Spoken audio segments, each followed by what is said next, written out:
everyone, it's Mrs. Peterson, and I wanted to take a few moments to share with you one of my favorite stories called Miss Nelson is Missing. Hope y'all are doing well, and I hope you enjoy the story. Miss Nelson is Missing, written by Harry Allard and James Marshall. The kids in room 207 were misbehaving again. Spitballs stuck to the ceiling. Paper planes whizzed through the air. They were the worst behaved class in the whole school.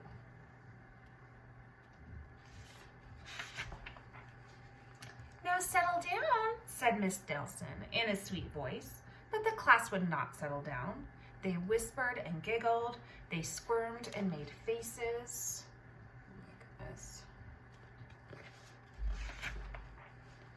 They were even rude during story hour, and they always refused to do their lessons. "Something will have to be done," said Miss Nelson.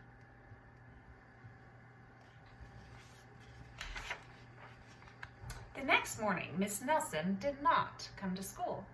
"Wow," yelled the kids. "Now we can really act up." They began to make more spitballs and paper planes. "Today let's just be terrible," they said. "Not so fast," hissed an unpleasant voice. Uh-oh. A woman in an ugly black dress stood before them. "I am your new teacher, Miss Viola Swamp," and she rapped the desk with her ruler. "Where is Miss Nelson?" asked the kids. "Never mind that," snapped Miss Swamp. "Open those arithmetic books." Miss Nelson's kids did as they were told. If you're wondering about arithmetic, it means another word for math. They could see that Miss Swamp was a real witch. She meant business. Right away, she put them to work, and she loaded them down with homework. Oh my goodness. Not good. "We'll have no story hour today," said Miss Swamp. "Keep your mouse quiet," said Miss Swamp. "Sit perfectly still," said Miss Swamp. "And if you misbehave, you'll be sorry," said Miss Swamp. The kids in room 207 had never worked so hard. Days went by and there was no sign of Miss Nelson. The kids missed Miss Nelson. I bet you're missing your teacher too. I know I'm missing all of you. "Maybe we should try to find her," they said. Some of them went to the police. Detective McSnog was assigned to the case.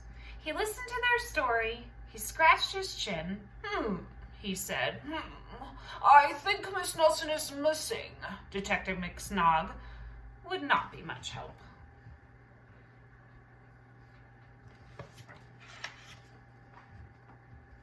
"Maybe something terrible has happened to Miss Nelson. Maybe she was gobbled up by a shark," said one of the kids. But that didn't seem likely. And the sign says, "Sharks, very unpleasant." "Maybe Miss Nelson went to Mars," said another kid. But that didn't seem likely either.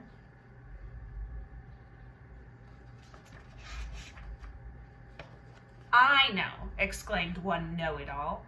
"Maybe Miss Nelson's car was carried off by a swarm of angry butterflies." But that was the least likely of all.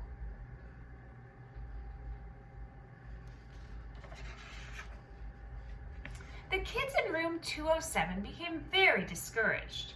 It seemed that Miss Nelson was never coming back, and they would be stuck with Miss Viola Swamp forever. They heard footsteps in the hall. "Here she comes," they whispered.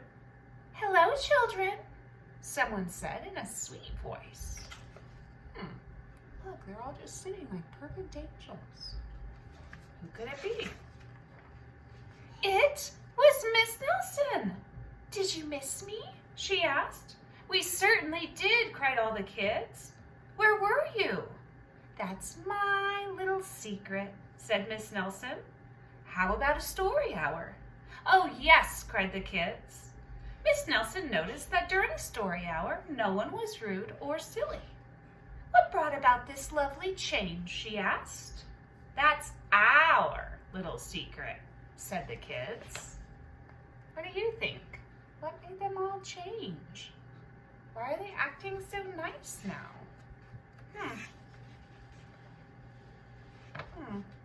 Back home, Miss Nelson took off her coat and hung it in the closet right next to an ugly black dress. When it was time for bed, she sang a little song. "I'll never tell," she said to herself with a smile. Was she playing a trick on them all along?